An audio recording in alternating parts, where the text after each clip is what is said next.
Amém? Se você tem Cristo, você tem tudo. Se você não tem Cristo, não importa o que você tenha, não vai valer nada. Cristo é a pérola de grande valor. Cristo é o bem mais precioso que o homem pode possuir. Cristo é o melhor de todos os presentes, de todas as eras, de todos os tempos. Cristo é o maior homem da história. Cristo é rei, profeta, sacerdote. Ele é o Senhor da glória. Eu e você vamos ouvir essas canções. Nós entoaremos essas canções na eternidade. E aqueles que não gostam disso, aqueles que rejeitam, até eles, os joelhos deles terão que se prostrar diante dele. Eles terão que conhecer realmente, Ele é o Rei da glória. Realmente Ele é o Senhor de toda a glória. Ele é o Senhor de toda a terra. Cristo é a brilhante estrela da manhã. Ele é o lírio dos vales. Ele é o Cordeiro de Deus que tirou o meu pecado, que tirou o seu pecado. Ele é a raiz de Davi. Ele é o pão que sacia a nossa fome. Ele é a rocha que brota água e sacia a nossa sede. Ele é aquele que está sentado no trono, governa poderosamente, soberanamente. Ele é aquele que podia viver longe de nós, distante de nós, mas Ele não o fez. Deixou da sua glória, flutuou no ventre de uma virgem, bebeu leite materno, sentiu dores, cãibras, fome, sede, e mesmo rodeado por tamanha glória, foi para a cruz. A si mesmo se entregou, assumiu o meu lugar. E eu fiquei pensando a respeito dele nesses dias. E pensando quando Pilatos faz aquela proposta para a multidão ensandecida, gritando para crucificá-lo, e Pilatos disse: pegue o pior dos prisioneiros, porque não é possível que esse povo vai escolher crucificar um homem que não tem pecado algum, um homem justo, e soltar o pior dos prisioneiros. O que me choca não é Pilatos ter falado: quem que vocês querem que eu solte, Cristo ou Barrabás? O que Pilatos disse foi: quem que vocês querem que eu solte, Cristo chamado justo ou o Júnior pecador? Quem que vocês querem que eu solte, Cristo chamado justo ou Paulo pecador? A multidão nunca vai escolher Cristo, mas a Bíblia diz que Cristo nos escolheu. Por isso o Júnior foi solto, meu Senhor foi crucificado. E quando todos pensaram que havia acabado, se o Júnior tivesse ido para aquela cruz, ele não ressuscitaria. Mas o meu Senhor ao terceiro dia rompeu a morte, venceu a morte e ressuscitou ao terceiro dia, e está sentado à direita de Deus e pôde me resgatar de lá. Por isso tudo sempre será a respeito de Cristo, nada nunca vai ser a nosso respeito. Tudo falará e apontará sempre para Cristo, e nada é a nosso respeito. Cristo é suficiente para mim, meu irmão. Eu não sei para você, mas para mim Ele é suficiente. Quem vocês querem que eu solte, Cristo chamado justo ou o Júnior pecador, arrogante, prepotente, mentiroso, enganador, miserável? Quem vocês querem que eu solte? É por isso que toda a glória da igreja é uma pessoa. Todo louvor da igreja é para uma pessoa. A vida da igreja é só para uma pessoa. A honra da igreja vai ser tributada a uma única pessoa. Os nossos talentos e dons devem tributar a Ele a glória, a honra devido ao seu santo nome. E aí sim nós vamos poder declarar, como salmista, que as palavras dos nossos lábios, Senhor, que o meditar do nosso coração sejam sempre agradáveis a Ti, Senhor meu, Deus meu, rocha minha, meu libertador. Amém. De vez em quando o pastor passa uns apertos assim, irmão. Oh, vontade de pregar Hebreus capítulo 1.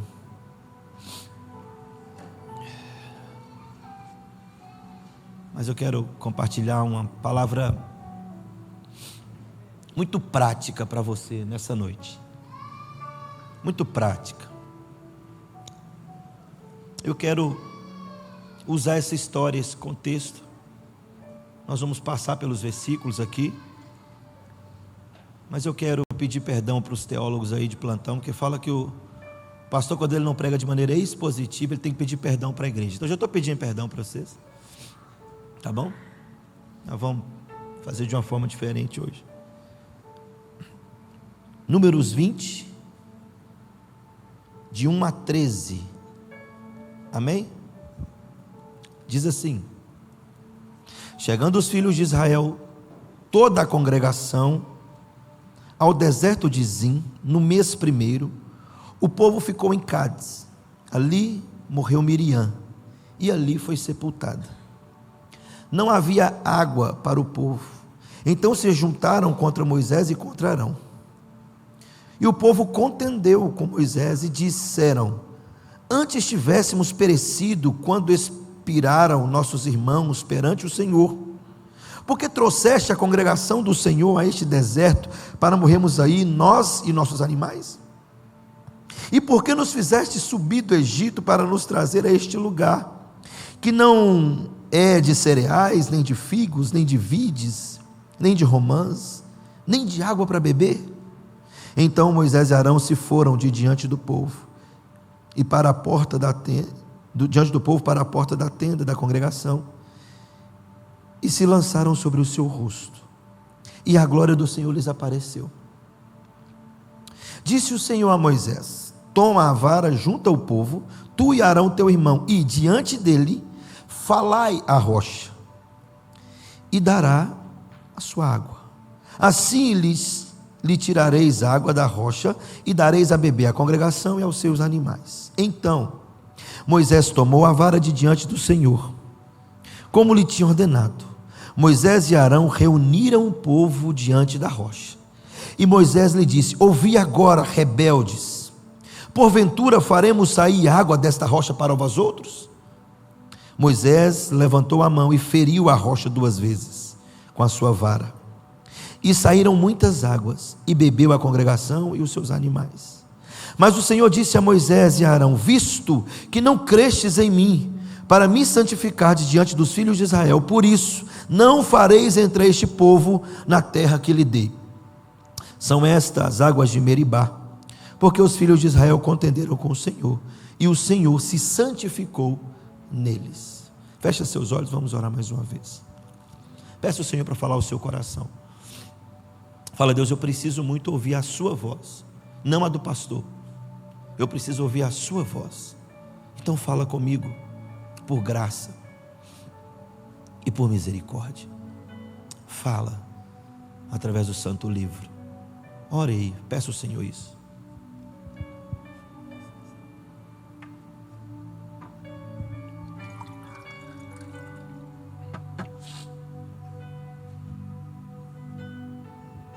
Pai Santo, nós te pedimos nessa noite que mais uma vez, por misericórdia e graça, isso porque não merecemos, não existe nada em nós que o obrigue a deixar-nos uma bênção nessa noite e falar ao nosso coração, mas por intermédio de Cristo e pela obra de Cristo, por aquilo que Ele fez, pelo poder do Espírito Santo que atua em nós, pela Tua palavra que foi nos deixada, ó Deus, fala conosco, fala com a igreja e com a congregação, ensina-nos nessa noite, e receba glória, honra e louvor ao seu santo nome. Amém. Preste muita atenção aqui. Nós não podemos confundir esse episódio aqui de Meribá com o lá de Êxodo 17. Isso porque esse episódio aqui, esse tempo aqui está sendo um tempo difícil para Moisés. E o que eu quero que você entenda já de início aqui nesse texto, é que em nenhum momento aqui, nem por nenhum instante, nós queremos julgar a vida de Moisés. Nós nem poderíamos fazê-lo. Então não há intenção no nosso coração. É fato que Moisés se excedeu aqui, nesse episódio. E isso é confirmado. Moisés falhou, houve uma falha de Moisés, um excesso por parte de Moisés, e isso não só foi mostrado claramente no texto, como é confirmado, por exemplo, em Deuteronômio, em Salmos. Nós vamos ver isso daqui a pouco. A Bíblia diz que Moisés se excedeu. Moisés é um grande líder, aquele que Deus levantou para liderar o povo e libertar o povo da escravidão do Egito. Você bem sabe que Moisés é um tipo de Cristo no Antigo Testamento. Nós vamos, tipologia, Moisés ele é uma representação daquele que vai resgatar o povo da escravidão do Egito. Você bem sabe que o Egito, quando nós vamos fazer a mudança do antigo para o novo, o Egito simboliza de fato o pecado, que escravizou e que escraviza o povo. E Moisés é esse grande líder. Porém, hoje nós lideramos, hoje nós temos alguns líderes na igreja, temos pastores, presbíteros. Mas diferente de Moisés, nós lideramos em uma condição muito melhor. Moisés liderava numa condição mais difícil. Moisés liderava um grande povo. Cerca de 2 milhões de pessoas saíram do Egito sobre a direção e a liderança de Moisés. E outro ponto importante que eu quero que você entenda aqui é que a Bíblia também não esconde os erros dos protagonistas das histórias. Diferente de mim e de você, que gostamos de esconder nossos erros, gostamos de esconder nossas falhas, a Bíblia não faz isso. A Bíblia vai falar de um homem segundo o coração de Deus e vai expor o erro desse homem segundo o coração de Deus. A Bíblia vai falar desse grande líder, Moisés, e vai expor o erro de Moisés. Porque a Bíblia não tem a intenção de esconder absolutamente nada. E a Bíblia então expõe o erro dos protagonistas das histórias. E assim ela o faz. Ela expõe e narra, ela apresenta os desacertos, as desventuras de homens que influenciaram gerações, homens que impactaram gerações.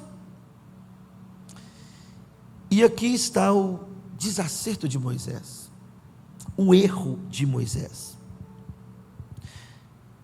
Mas preste atenção, só para você não passar o resto da mensagem e falar, será mesmo? Só lê comigo aí rapidinho, Salmos 106, 32 e 33. Coloca aí, filho. Salmo 106, 32 e 33. Depois o indignaram nas águas de Meribá, e por causa deles sucedeu mal a Moisés, pois foram rebeldes ao Espírito de Deus, e Moisés falou irrefletidamente. O livro de Números é um livro que muitas pessoas, a maioria da igreja não lê. É um livro difícil de leitura, é um livro que exige, né, aqueles que gostam de ler mesmo a Bíblia, eles conseguem ler, mas Números não é. Parece a gente fazer uma estatística aqui. Quem já leu o livro de Números? Todinho. Você conseguiu ler os 37 capítulos de Números? Quem conseguiu ler os 37 capítulos de Números? Muito bem, você leu até mais, porque o número só tem 36. Então você está muito bom, leitor, e é isso aí. E continue assim. Levanta sua mão de novo, quem leu os 37 aí.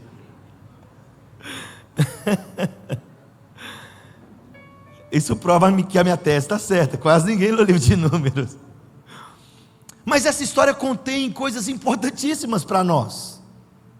E eu quero pensar com você sobre isso. Preste atenção, o salmista vai falar assim: Moisés falou irrefletidamente. Moisés vai dizer que Deuteronômio vai dizer que Moisés prevaricou contra o Senhor. Prevaricou contra Deus, diante de Deus, e o estranho do final do verso é que Deus se santificou neles. Mas como assim, pastor? Como entender isso então? Diante da desobediência do povo e diante da desobediência de Moisés, Deus se santificou neles. Como assim? Deus proibiu a entrada desse povo na terra prometida. Pastor, não estou entendendo nada. Por causa do erro deles, por causa da falha deles. Mas preste atenção: a não entrada de Moisés na terra da promessa, a não entrada de Moisés, ou a entrada dele na terra foi obstruída, foi barrada por Deus, não foi por causa de uma falha moral. Moisés não estava tendo problema no casamento dele. Moisés não estava sendo um tipo de líder na igreja, no meio do povo, e outro dentro de casa. A Bíblia não apontou uma falta de conduta moral de Moisés. Moisés não era um avarento, um idólatra, um promíscuo, um mentiroso. Ou seja, o problema de Moisés foi agir irrefletidamente. Deus falou com Moisés assim: fala com a rocha. Moisés foi e feriu a rocha. Deus não mandou Moisés exortar o povo. Deus não mandou Moisés falar com o povo. E Moisés chegou e saiu no povo: bando de rebeldes, por acaso eu vou fazer jorrar água dessa rocha para vocês? E Deus não mandou Moisés fazer isso. Moisés agiu irrefletidamente. Por mais que 2 Números capítulo 12, verso 13, chama Moisés de um homem mais manso de toda a terra, Moisés se irrita. Moisés fala irrefletidamente. E aí nós vamos aprender uma preciosa lição. Moisés perdeu para ele mesmo aqui. Você conhece gente assim que perde para ele mesmo? Ele não perdeu para o diabo. Ele até gosta de botar a culpa no diabo, mas ele não perdeu para o diabo. Ele não perdeu para o inimigo. Ele não perdeu para a circunstância. Ele perdeu para ele mesmo. Ele agiu impulsivamente. Ele falou o que não devia falar. Ele agiu sem pensar. Ele sentiu o que não devia sentir. Ele guardou no coração o que não devia guardar. Ele perdeu para ele mesmo, ele não perdeu para o outro. Deixa eu te falar uma coisa, filho: você é responsável por aquilo que você sente e nutre no seu coração. Você é responsável por isso.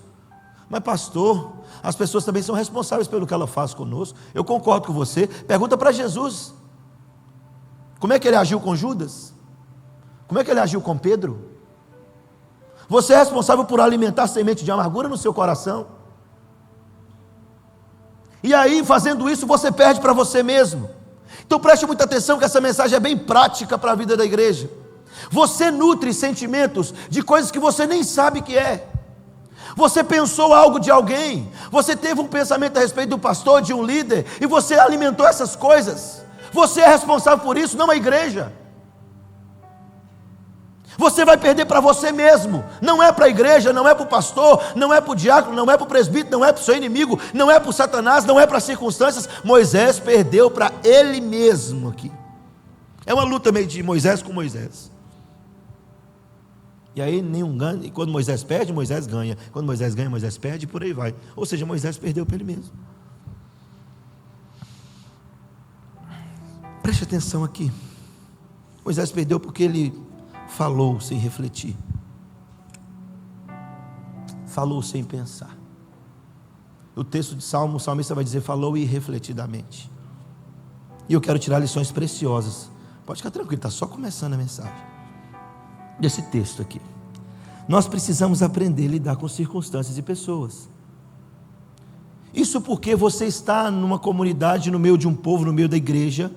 A igreja, não estou falando comunidade da cruz aqui, a igreja no geral. Você sai daqui, você vai encontrar gente do mesmo jeito na outra igreja. Uns melhorzinhos, uns piorzinhos, uns muito pior. Mas nós estamos inseridos nesse contexto de povo de Deus, aquele povo que foi tirado do Egito, arrancado de lá. Deus foi lá e trouxe o povo não tinha condições de sair da escravidão. Deus levanta Moisés, Deus levanta esse homem e fala assim: eu vou tirar vocês daí. Deus mandou tirar todo mundo do Egito, todos. Mas preste atenção que quando Moisés começa a conduzir esse povo, da mesma maneira que acontece na igreja, talvez essa seria uma boa mensagem para líderes, pastores, mas isso vai acontecer com você também, que anseia servir a Deus e fazer com que o reino de Deus avance. Você está inserido naquele grande povo que saiu do Egito, você faz parte desse grande povo que Deus arrancou do império das trevas, tirou de lá, e dentro desse meio, dessa multidão de pessoas, de diversas formas, diversas cores, diversos tamanhos, diversas personalidades, existem pessoas assim, que nós vamos ver nesse texto. Pessoas insensíveis, sem empatia. Você vai encontrar pessoas aqui assim. Preste atenção aqui, por quê? Leia o verso 2. Não havia água para o povo, então se ajuntaram contra Moisés e Arão. 3, e o povo contendeu contra Moisés. O povo chegou para Moisés e começou a reclamar para Moisés que não tinha água para eles beber. Mas olha o que está acontecendo aqui. No verso 1, Moisés acaba de sair do velório da sua irmã Miriam. Moisés está de luto, Moisés está sofrendo. Miriam foi a irmã de Moisés que teve uma participação muito grande na salvação de Moisés. E Moisés acaba de enterrar sua irmã, e o povo insensível, você conhece gente assim na igreja? Eles são insensíveis, zero empatia. Eles acreditam que tem que resolver o problema deles logo. Moisés está passando por isso, ele ainda está com lágrimas nos olhos, com o coração angustiado, entristecido, sentindo a falta da sua irmã, e o povo que não teve sensibilidade foi contender contra Moisés, não levou em conta nem o luto de Moisés. Você já conhece pessoas assim na igreja? Não interessa o que você está passando, você não me ajudou. Já viu gente assim na igreja? Insensível. Você não está muito bem. E tem uns que são pior, né? Que toda vez que você fala que você não está bem, ele está pior do que você. Ele nunca está bem. No meio do povo de Deus tinha gente assim. Zero empatia. Zero sensibilidade. Eles não levaram em conta o luto, a dor, a angústia que Moisés estava. Acabava de sair do velório. Isso me ensina que sempre existirão pessoas assim. E o que eu tenho que entender? Eu preciso aprender a lidar com pessoas insensíveis. Eu preciso, como igreja, aprender a lidar com pessoas que não têm empatia alguma, porque elas estão no meio do povo de Deus. Elas fazem parte, e isso por causa da queda, isso por causa do pecado. Elas são insensíveis ao que nós estamos passando.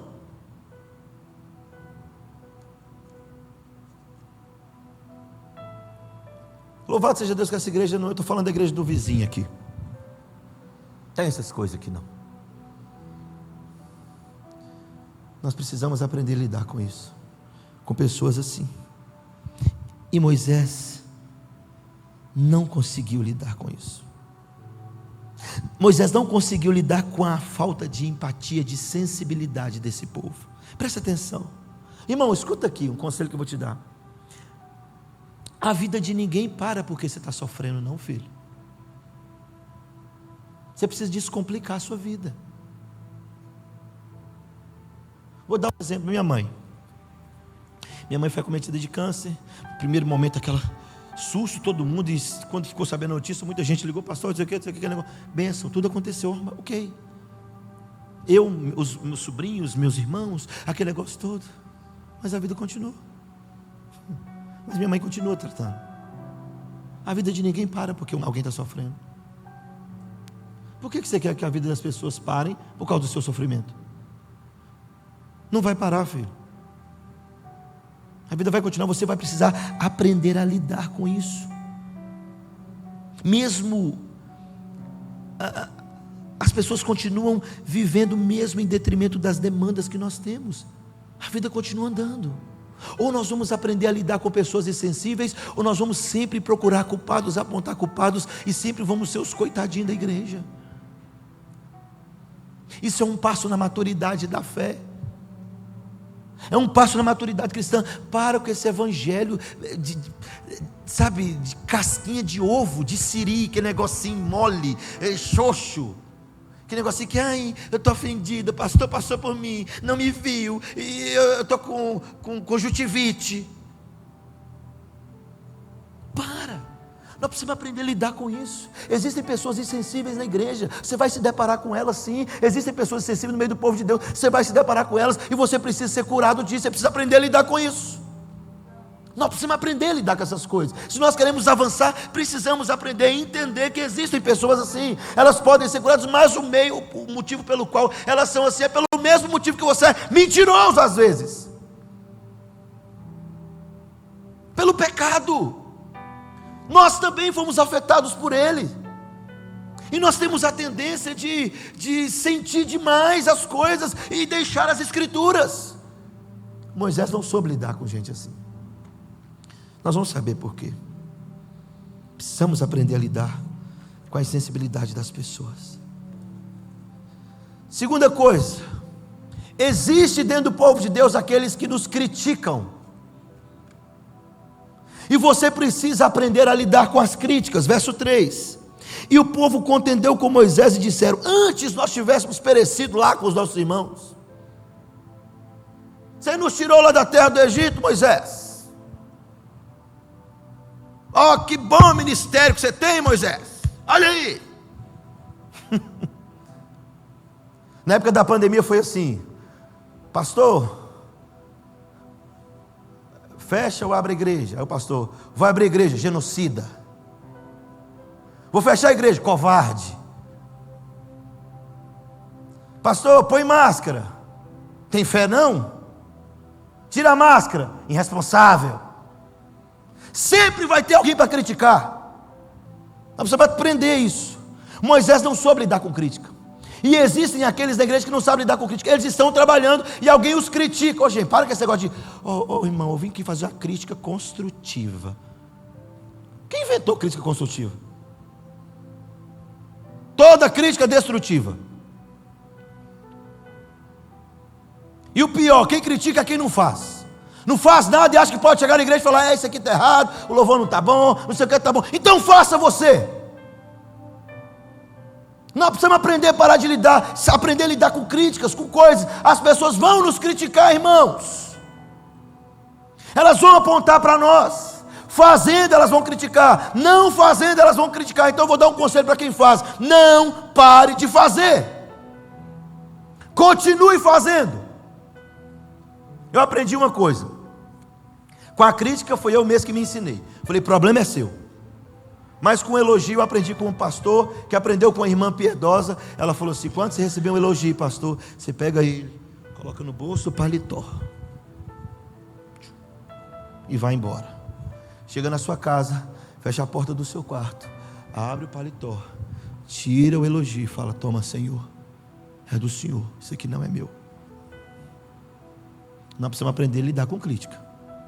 Sempre vai existir aqueles que criticam. Isso faz parte. E Moisés, além de ter que lidar com a insensibilidade do povo, ele teve que lidar com o povo o criticando, não levando em conta as suas lágrimas pela perda que sofreu. E nós precisamos aprender isso. Sabe por quê, meu irmão? Porque isso reflete maturidade. Quando você aprende a ser criticado e não para de fazer, reflete maturidade. Mas o que está acontecendo na igreja atualmente? O cara está trabalhando, fazendo, alguém criticou: eu não faço mais. Igual o menino do buchão que fala, né? Cresça, amadureça. Imagina Jesus. Jesus vem, começa a pregar. Aí uns doutores da lei começam a falar aquilo assim: ele é um herege, ele é isso. Aí ele expulsa um liberta um homem possesso. Não, ele expulsa demônio pelo poder de Beelzebu. E começa a criticar o ministério de Jesus o tempo todo. Nós precisamos aprender a lidar com crítica, irmão. Nós temos que parar de ser esses crentes que param por qualquer coisa.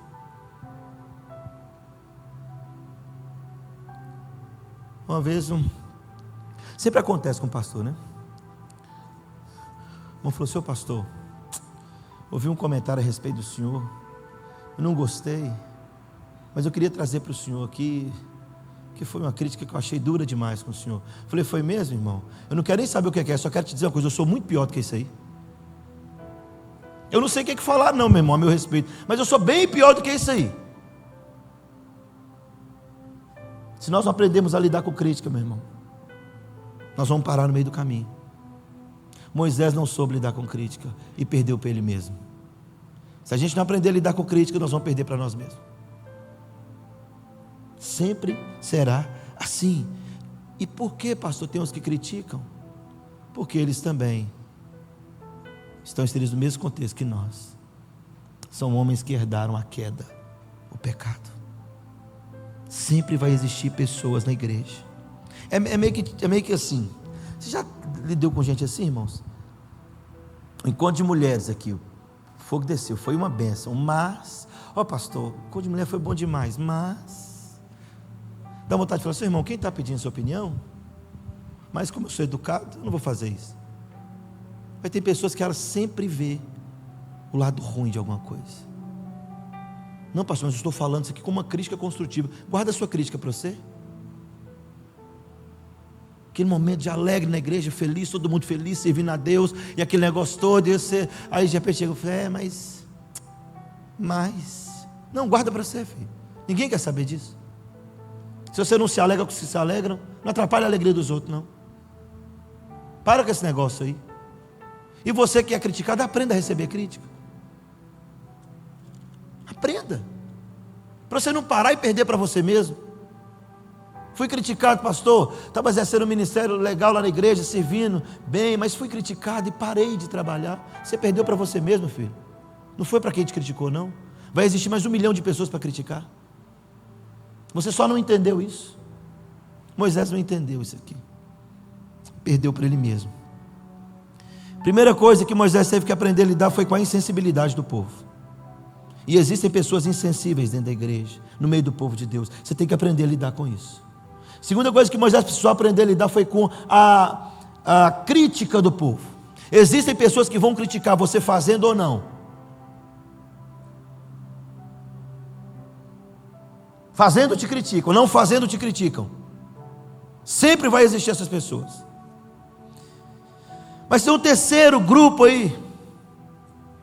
E Moisés teve que lidar com esse povo. Olha aí, verso 5. E por que nos fizeste subir do Egito para nos trazer para este mau lugar, que não é de cereais, que nem é de figos, nem de vides, nem de romãs, nem água tem para beber, Moisés? Nota de rodapé, abra um parêntese aqui. Escute isso aqui.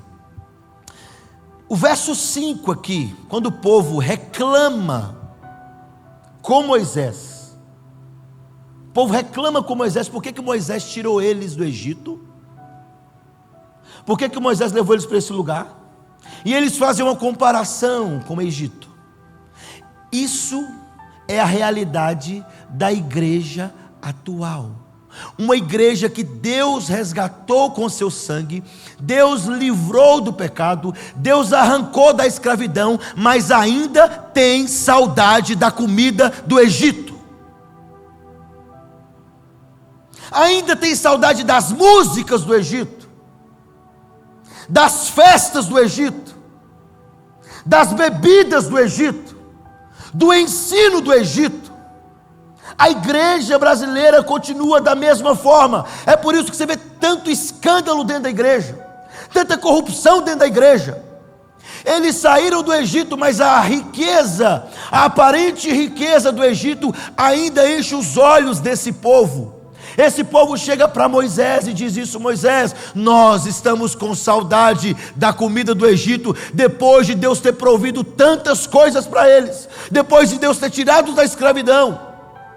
depois de Deus ter arrancado eles de lá, depois de Deus ter dado pão para eles comer, água para eles beber, depois de Deus ter atravessado eles pelo mar, e depois de Deus ter manifestado a sua glória em cima de Faraó, ainda assim o povo tem saudade do Egito. Moisés teve que aprender a lidar com isso. E isso para mim como pastor é duro. Você ensinar a igreja sobre uma vida piedosa, sobre a vida de santificação, sobre a vida de santidade, e na segunda-feira a menina tem a cara de pau de postar uma foto sensual. Membro dessa igreja. Como assim? Saudade do Egito, das coisas do Egito. Moisés, imagina a frustração desse grande líder. É como se Moisés falasse assim: vocês estão esquecendo o que Deus fez? Vocês preferiam estar na escravidão? Porque sempre terão na igreja os ingratos. Sempre terão ingratos. E Moisés tem que aprender, e eu tenho que aprender, e você tem que aprender a lidar com a ingratidão, filho.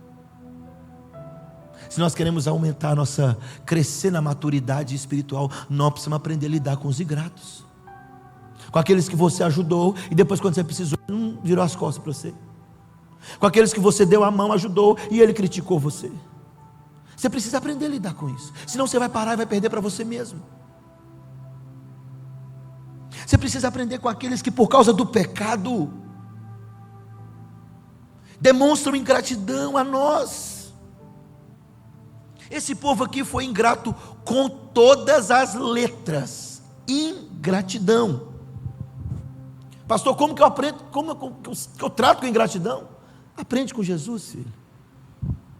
Se você for manso e humilde de coração, você vai conseguir lidar com a ingratidão. Jesus falou: aprenda de mim, eu sou manso e humilde de coração, achareis descanso para vossas almas. Moisés teve que aprender a lidar com isso, e Moisés aqui perdeu para ele mesmo, porque ele não soube lidar com a ingratidão, não soube lidar. E existem pessoas assim no meio da sua igreja.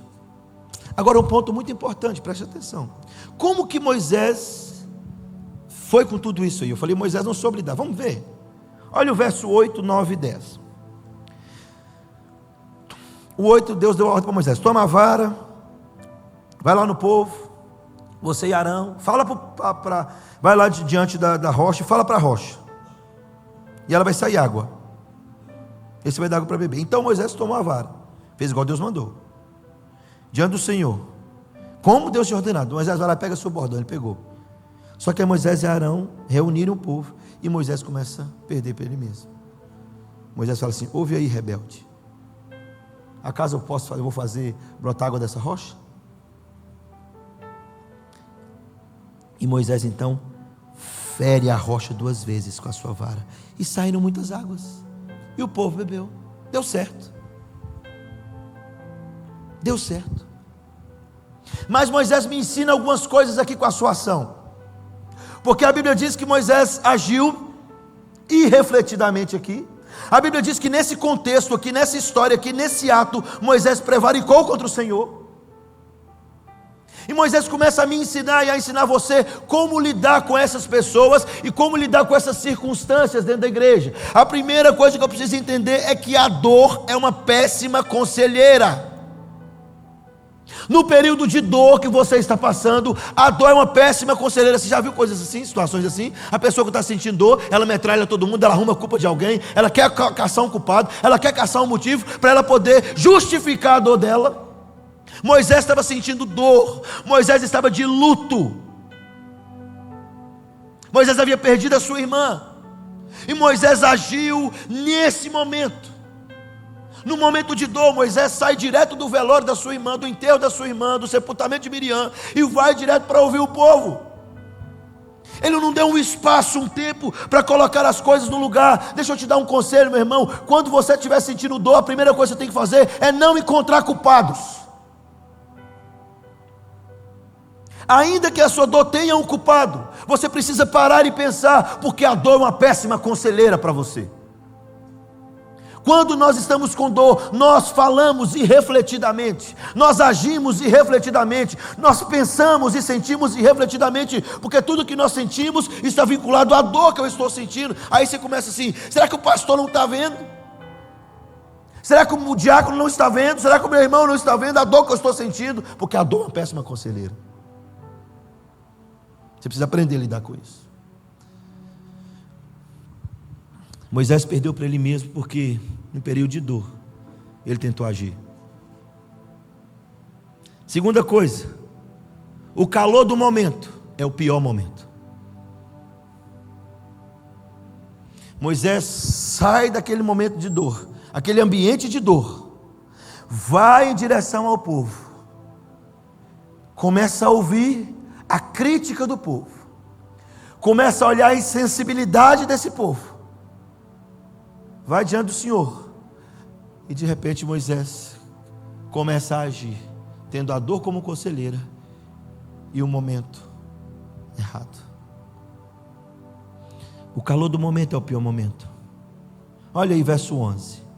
Moisés levantou a mão e feriu a rocha 2 vezes. Você já viu gente tentando resolver assim? Ô irmão, você já tentou, você que é casado, já tentou resolver problema de casamento na hora que o negócio chegou mesmo, você acabou de descobrir, o pau está começando a quebrar, já tentou resolver? Já conseguiu?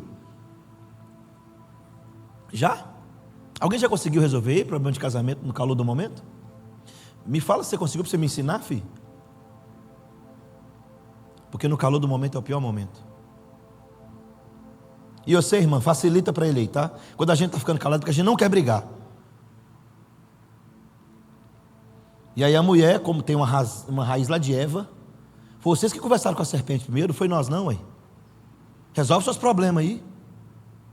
Aí o cara está calado e fala assim: amor, não quero conversar agora, vamos esperar. Ah, mas você não quer me ouvir? Você não quer beber? E começa a falar igual uma tagarela. Aí o cara fala assim: Senhor, eu quero morar no deserto. E ele tem razão, ué. A Bíblia fala que é melhor morar no deserto que com mulher briguenta, rixosa, faladeira. Para com esse negócio. No calor do momento a gente não resolve o problema. Em nada. Quando acontecem as coisas, quando você recebe a notícia, para refletir. Para, espera, conta até 10, até 20, até 30. Vai tomar um ar, vai tomar uma água, vai tomar um banho. Vai tomar vergonha, qualquer coisa que você quiser tomar. Mas não haja no calor do momento, porque o calor do momento é o pior momento para agir. Em tudo. Você não vai conseguir resolver. Você vai ferir e ser ferido. Você não sabe como é que eu tive que lutar com isso, irmão? Eu sou sanguíneo. Você já percebeu que eu sou sanguíneo? Não, né? Nem dá para saber que eu sou tão sanguíneo assim. E o sanguíneo, ele tem esse negócio. Nós temos que parar para refletir antes de agir, pensar. Moisés perdeu para ele mesmo, e nós perdemos para nós mesmos quando nós queremos resolver as nossas coisas no calor do momento. Continua sendo o pior momento. Terceira coisa, Deus não fez você para assumir a expectativa da multidão. Preste atenção aqui, meu irmão. Moisés chega e fala assim: acaso eu vou fazer para você sair água dessa rocha? Você já viu gente assim na igreja? Ele acha que ele é a última cereja do bolo, a última bolacha do pacote. Ah, meu filho, se eu não estiver lá com o pastor Júnior lá no ministério, ele vai melhorar, irmão, pode ficar tranquilo. Não, você não vem com esse negócio para cá não. Ah, se eu não estiver na igreja, meu filho, se você não estiver na igreja, ela vai melhorar. A igreja não tem nada a ver com você não, ué. Não é seu respeito não. Deus não colocou a gente para suprir a expectativa da multidão. Deus nos chamou para obedecê-lo. Se Moisés tivesse obedecido exatamente o que Deus havia feito, Moisés não tinha perdido para ele mesmo. Nós precisamos entender isso. Ah, se eu não tiver na... Ah, se você não tiver. Se você não tiver, e daí? Não é assim que funciona a igreja. Eu vou deixar esse negócio lá para o pastor Júnior, eu quero ver o que ele vai arrumar. Você quer ver? Deixa para você ver. Você acha que a igreja vai parar por sua causa? Você está de brincadeira? O dono da igreja não sou eu não, irmão. Ele é você que é ruim, traz 10 bom. Para com esse negócio. Nós precisamos aprender a lidar com isso. Moisés falou assim, não, Moisés tentou suprir a expectativa do povo ele mesmo. Deus não nos chamou para isso, Deus nos chamou para obedecê-lo, para honrá-lo. Para de querer suprir a expectativa de todo mundo. Para de querer viver, meu irmão, como se todo mundo tivesse a ver com a sua vida. Para de querer viver sobre a ótica da outra pessoa. Isso é escravidão para você. Comece a viver dentro da perspectiva, da expectativa do céu.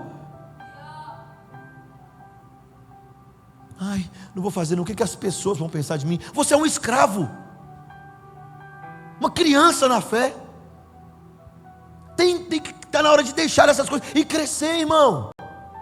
Deus nos chamou para servi-lo, Deus nos chamou para amá-lo, Deus nos chamou para honrá-lo. Para de agir na igreja e fazer as coisas para que as pessoas vejam, para que as pessoas reconheçam, ou que eu com medo da crítica não faça. Você não vai atender a demanda da multidão. Você não vai atender a expectativa do povo. Não interessa o que as pessoas estão pensando, você precisa se preocupar com o que o céu está pensando a seu respeito. O que Deus quer de nós? Isso foi libertador para mim, meu irmão. É por isso que eu não dou a mínima para as suas pirraças. Graças a Deus que essa igreja não tem pirracento. Os pirracentos foi tudo embora. Depois o pessoal que eu fala assim, eu saí da igreja, será que eu sou um dos pirracentos? Não sei se é o seu, Se você saiu fazer pirraça, é um deles. Não, irmãos, nós não vamos atender a expectativa de todo mundo. Nós não vamos ser suficientes para todos. Existem os ingratos na igreja, existem os insensíveis na igreja. Nós não vamos conseguir. Se você entender que servir a Deus e servir a igreja tem a ver com o Senhor e não com nós, tem a ver com Cristo e não com a gente, tem a ver com conhecê-lo e fazê-lo conhecido e não nós, tem a ver com o que ele pensa e não o que as pessoas pensam a nosso respeito. Deus não nos fez para atender a expectativa da multidão. Nós nem conseguiremos fazer isso. Pare de tentar. Pare de querer ser aceito pela multidão. Pare com essas coisas. Eu quero te dar 3 conselhos aqui agora. Sermão de 9 pontos, né, Pérez? 3 conselhos. Entenda que eu quero trazer essa palavra bem pastoral para você. É diária. É para a sua vida prática. Isso você aplica no seu casamento, na criação dos seus filhos, no seu ministério, no seu trabalho na igreja, no seu trabalho secular, né? Isso você aplica na sua vida. Primeira coisa, ouça o que Deus diz e não o que o povo diz. Deus chama Moisés e fala: Moisés, ouça aqui o que eu vou te dizer. Você vai pegar o seu bordão, você vai reunir a congregação e você vai diante daquela rocha e vai falar com aquela rocha para ela dar água. Só que Moisés, nesse meio do caminho, apareceram os insensíveis, os ingratos e os que criticam, e começaram a criticar Moisés, começaram a demonstrar ingratidão com o serviço que Moisés prestava, e começaram a mostrar insensibilidade na situação que Moisés passava. E Moisés então não ouviu detalhadamente a Deus, e errou, e pecou. Pare de se preocupar com o que o povo diz, e priorize as expectativas do céu. Entenda isso. Eu deixo de ouvir as pessoas, começo a ouvir o que Deus quer a meu respeito, o que Deus pensa a meu respeito, o que Deus deseja de mim. Essa deve ser o pensamento da igreja. Se você começar a servir a Deus, tendo em vista o céu e o que Deus pensa, você vai sair de alguns grupos. O primeiro grupo que você vai sair é dos críticos. Sabe por quê? Porque se você começar a ouvir o que Jesus pensa, você vai começar a colocar na baliza a sua vida e a vida de Cristo. O seu serviço e o serviço de Cristo. A sua obra e a obra de Cristo. Adivinha qual que pesa mais, filho? Ouça o que Deus diz e não o que o povo diz. Segundo conselho que eu quero te dar: não haja sem pensar, sem refletir. Espere o momento certo e tenha cuidado de fazer exatamente o que Deus ordenou. Não haja precipitadamente. Não haja sem pensar. Ah, pastor, porque eu falo mesmo. É porque você é um linguarudo. Não é porque você é o corajosão. Porque na hora que fala alguma coisa que te machuca, que te dói, você vira um gatinho. Igreja vai ter gente assim, gente. Moisés estava passando por uma situação aqui, gente, compreensível. Nós não podemos julgar. Você pode julgar Moisés aqui? Você pode julgar a falha de Moisés? A Bíblia chamava de um homem mais manso da terra. Esse povo deixou ele furioso. Gente, eu agradeço a Deus por essa igreja aqui, porque se fosse esse povo eu tinha infartado. Ô povo ruim esse povo do Egito, que saiu do Egito. Ô povo ruim esse povo do deserto. Mas ainda assim é o povo de Deus. Deus escolheu esse povo. Foi Deus que resgatou esse povo. Foi Deus que libertou esse povo. E Moisés tem que lidar com toda essa gama de emoções, de sentimentos. No meio da igreja tem isso, gente. Vocês precisam entender isso. E na hora que isso acontecer, não haja precipitadamente, não haja sem pensar, não fale sem refletir, espere o momento certo. Tem pessoas que falam a coisa certa na hora errada.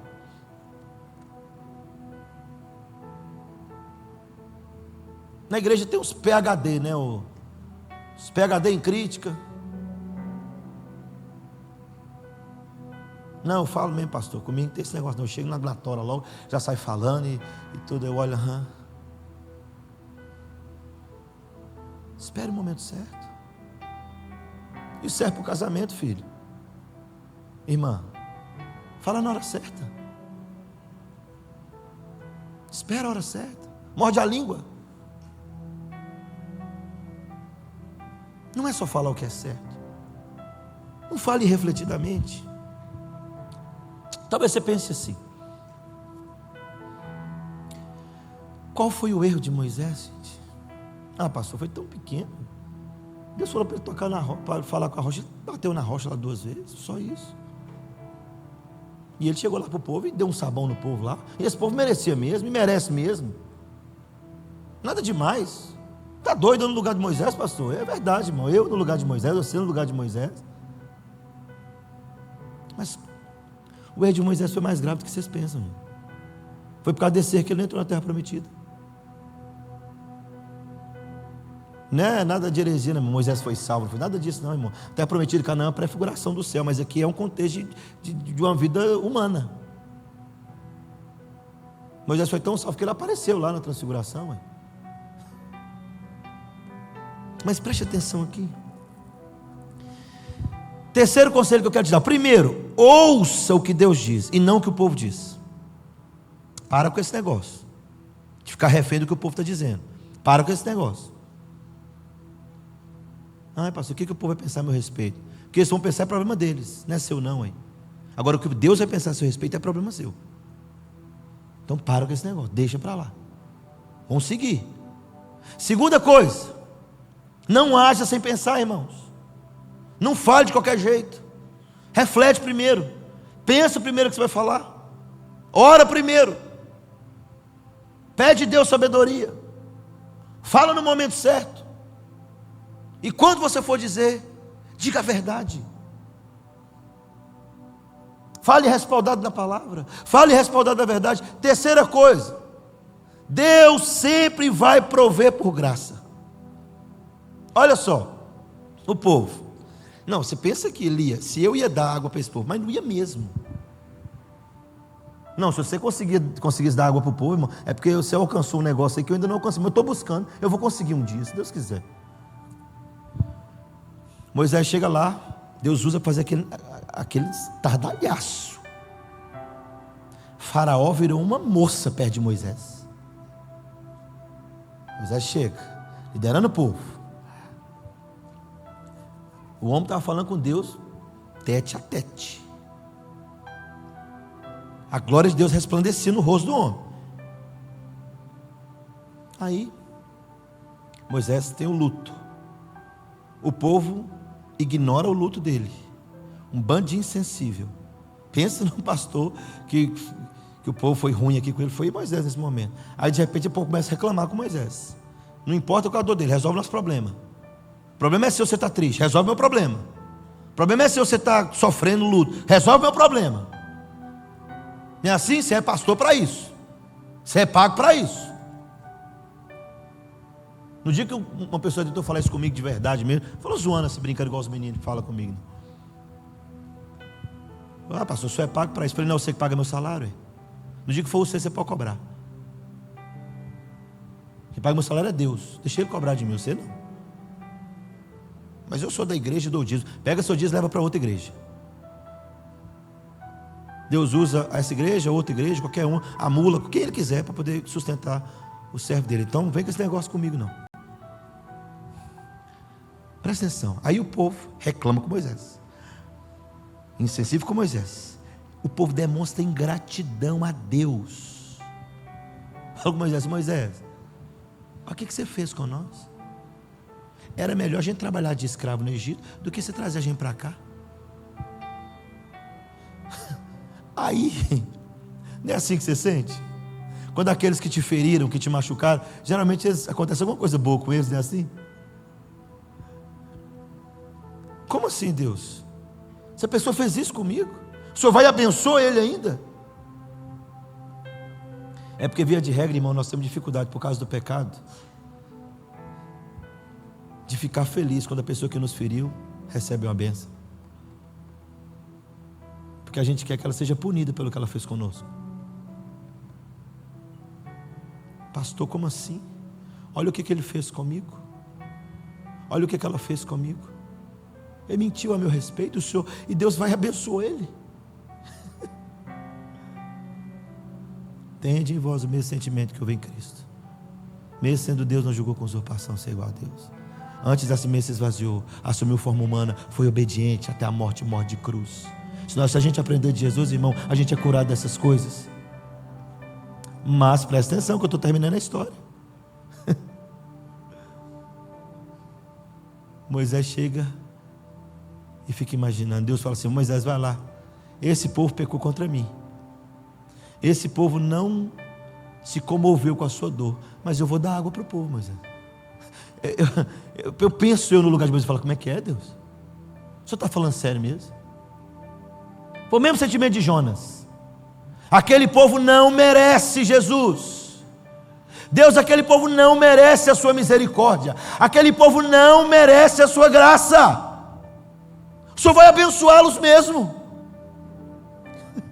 Mas Deus sempre continua provendo por graça, filho, e não por merecimento.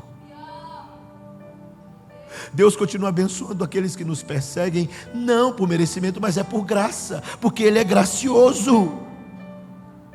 Salmo 130, verso 3 vai dizer assim, Senhor, se o Senhor observar a iniquidade, Senhor, do povo, quem subsistirá, Senhor?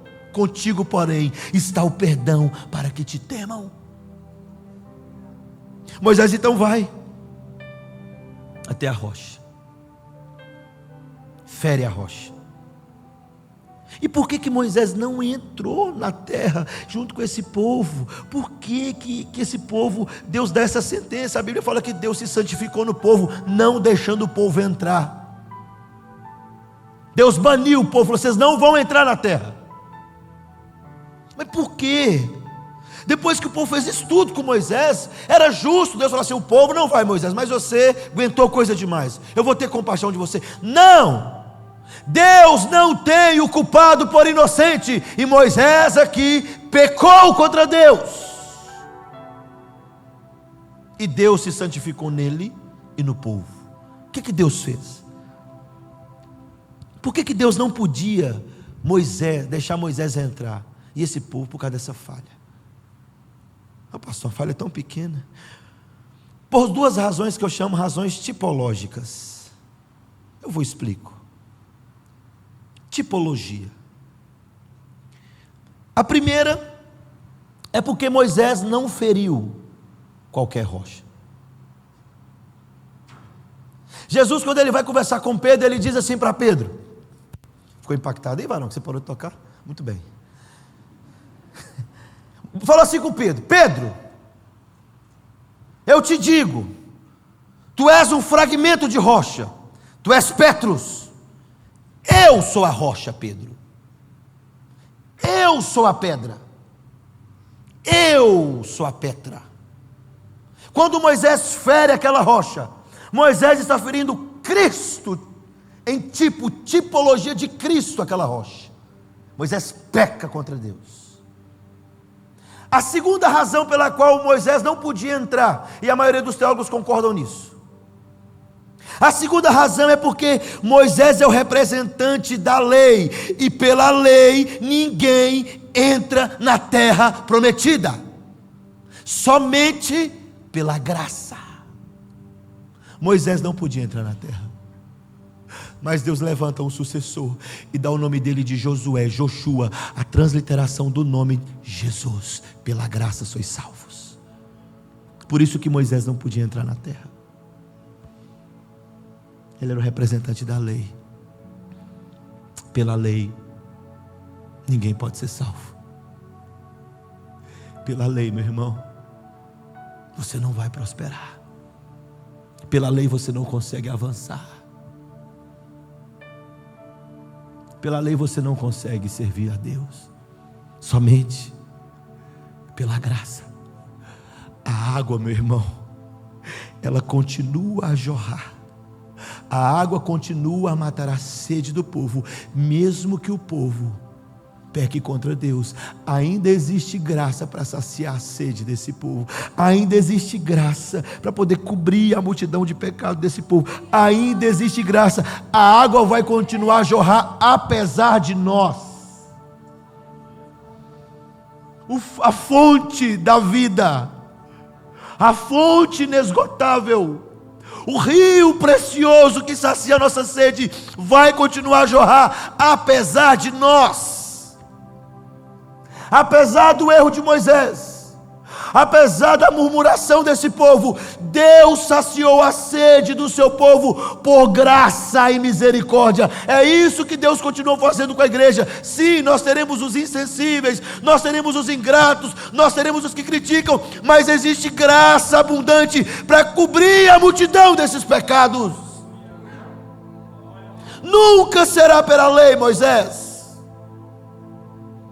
Nunca será pelos seus méritos, nunca será pelo que você faz, sempre será graça, do início ao fim, graça. Você vai servir a Deus por graça, você vai honrar a Deus por graça, você vai aprender a lidar com as críticas pela graça, você vai aprender a lidar com os insensíveis pela graça, você vai frutificar pela graça, você vai prosperar pela graça. A graça de Deus é suficiente para nós. Aprenda a lidar com isso, meu irmão. Cresça na maturidade.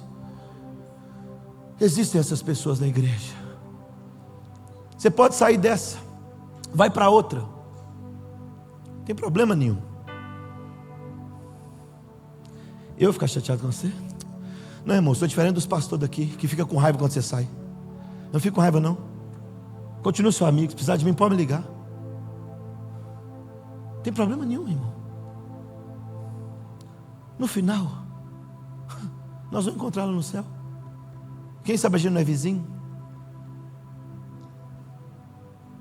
No final vai ser graça, irmão. Não tem nada a ver conosco, não. O rio vai continuar a jorrar, filho. Eu vi um pastor dando um exemplo de Cristo, eu fiquei impactado. Impactado. Se eu não estou enganado, foi o pastor Paulo Júnior. Se eu não estou enganado, eu vejo muito pouco. Na verdade, eu nem vejo Paulo Júnior quase pregar, porque não vejo não. Eu falei isso com ele, ele ficou assustado. Não vê não, pecador? Eu falei, vejo não, para não ficar tentado querer pregar igual você. Ele começou a rir. Não sei se foi ele ou foi um outro pastor que deu um exemplo que eu fiquei impressionado. Ele falou assim: deixa eu te mostrar o que Jesus está fazendo com as duas mãos dele agora, aquelas que foram cravadas na cruz e agora estão e ressuscitou ao terceiro dia. Ele falou assim: com uma mão ele está aqui, ó, segurando a ira de Deus, com a outra mão ele está assim, ó, chamando ao arrependimento, convidando o povo para se arrepender. Com uma ele segura a ira de Deus, com a outra ele convida o povo. Mas vai chegar o dia que ele vai fazer assim. Não tem mais mão para segurar a ira de Deus, não tem mais o convite precioso. Acabou. Nesse dia a rocha vai cessar a sua água, vai parar. Não tem mais água,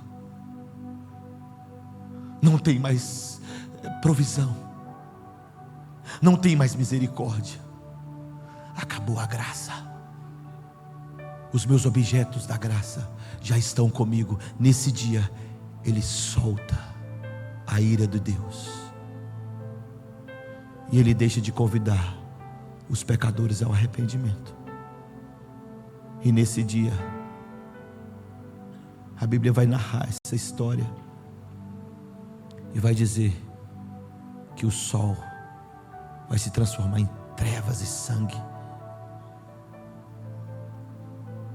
e que os ímpios serão colocados em um lugar de tormento, e ele vai esmagar o ímpio. Mas ainda hoje a rocha continua a jorrar água, e o convite continua de pé.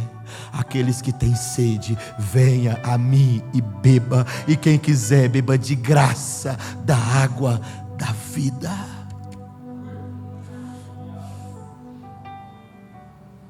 Aprenda isso. Deixe as críticas para lá. Continue trabalhando, meu irmão. Continue avançando. Sirva ao seu Senhor. Deixe os insensíveis de lado. Para que sentimento se existe fé? Para que sensibilidade se existem as Escrituras? Continue avançando. Deus chamou você. E se Deus chamou a mim e a você, meu irmão, preste atenção, não existe plano B. Nós só temos um plano. E o apóstolo Paulo assim: então prossigam para o alvo, caminhem firmemente para o alvo, para o prêmio da soberana vocação em Cristo Jesus. Continue avançando, continue trabalhando. Existe um reino para avançar, existe vidas para alcançar, existe um evangelho para ser pregado e pessoas para serem resgatadas de lá. Continue com coragem. Ofereça o rio da graça. Mate a sede desse povo. Isso não tem a ver conosco. Nada a nosso respeito. Sempre será a graça abundante de Deus. Sempre. É por isso, meu irmão, que é somente pela graça. Somente pela graça. Você deve se preocupar com o que o céu está pensando a seu respeito, e não com o que o pastor, o irmão ou o outro está pensando. Pense. Viva a expectativa do céu, não da terra. Deixe essa terra. Viva as esperanças do céu, a glória do porvir. O nosso Senhor vai voltar, nós vamos morar com Ele. Você precisa entender isso, meu irmão. Viva essa realidade do céu. O céu é a resposta, o céu é o remédio, o céu é a cura para todas as nossas enfermidades, é a cura para todas as nossas angústias, nossas tristezas, nossos medos, nossa inconstância. O céu é o remédio, ele é a cura. Viva essa realidade, viva essa expectativa. Sonhe com isso, aspire por isso. Anseie em tirar as pessoas da escravidão, anseie em anunciá-las do santo livro, anseie em ensiná-las que existe uma rocha inabalável e que quem tem sede pode beber dessa água, quem tem fome pode comer desse pão, e quem estiver morto recebe vida abundante. Você precisa entender isso e anunciar esse evangelho. Se não nós, quem, Senhor? Quem que eu vou enviar? Se não nós. Seja curado, meu irmão. Deixe a sensibilidade de lado. Seja curado. Arregace as suas mangas. Deus chamou você para isso, para anunciar todo o reino dele a todas as pessoas que você encontrar. Faça isso. Pare de viver suas mazelas, seus pequenos sonhos, seus projetinhos passageiros que a terra vai comer, que a traça vai corroer e que o fogo vai queimar. Pare e viva a realidade do céu. Encha a sua vida com essa expectativa do céu. Pare com isso. O tempo está passando. O rei está voltando. Ele entregou talentos e dons às nossas mãos. Pare de viver essas meninices e comece a trabalhar olhando para Ele e falando: Senhor, tudo que o Senhor entregar nas minhas mãos, eu farei o melhor que eu posso, para o louvor da sua glória. E assim nós seremos uma igreja madura. Não olhe mais para os críticos. Não olhe mais para os insensíveis. Não olhe mais. E nem tenta fazer isso comigo, que não dá certo. Já estou calejado, filho, desse trem. Estou nem aí. Viva a expectativa do céu, irmão. Você vai ouvir assim. Imagina, Wagner, isso com você, varão. Você chegando lá, você vai assim: eu vou atrás. Aí ele olha para você e fala: servo bom e fiel. Foste fiel no pouco, sobre o muito te colocarei. Entra para o gozo do seu Senhor, servo bom e fiel.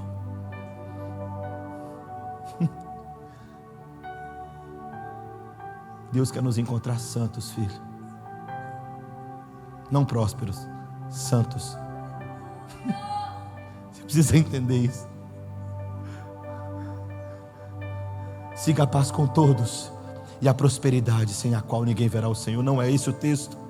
Siga a paz com todos e a santificação, sem a qual ninguém vai ver o Senhor. Deus quer uma igreja santa, e a igreja santa precisa aprender a lidar com essas coisas. Perdoe quantas vezes precisar perdoar. Caminhe quantas vezes precisar caminhar. Se te pedirem a túnica, dê também a capa. Se te pedirem para andar 1 milha, anda com ele 2. Nós precisamos avançar, meu irmão. Todas as vezes que eu estou orando, eu fico pensando no meu irmãozinho lá no sertão, talvez com a luzinha de candeeiro, orando a Deus e suplicando: Deus, envia-nos aqui a tua igreja.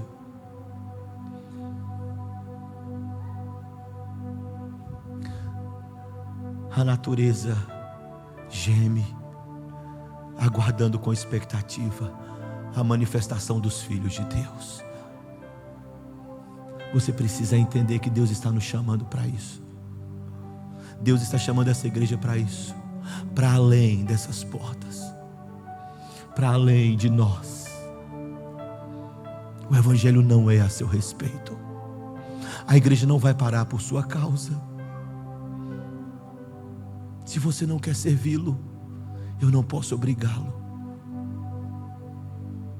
Mas uma coisa eu sei: o reino dele vai avançar, o reino dele vai ser estabelecido. Ele salvará o seu povo, e ele voltará com poder e glória, e nos levará para si. Se você quer servi-lo, vamos junto. Coragem, vamos comigo. Eu não vou parar até que o meu Senhor seja pregado e anunciado. Eu não vou parar. até que o meu rei seja glorificado nessa igreja. Eu não vou parar, até que essa igreja prove de um poderoso avivamento e a glória do Senhor encha a casa dele e o reino do Senhor avance nessa terra. Nós não podemos parar. É por isso que eu não tenho tempo para ressentimentos, como diz a canção dos irmãos aí. Eu não tenho tempo para ressentimentos mais, e você também deveria não ter. Coragem. Deus te chamou, não existe o plano B, nós só temos o plano A. Vai, prega o evangelho a toda criatura. Amém. Vamos orar.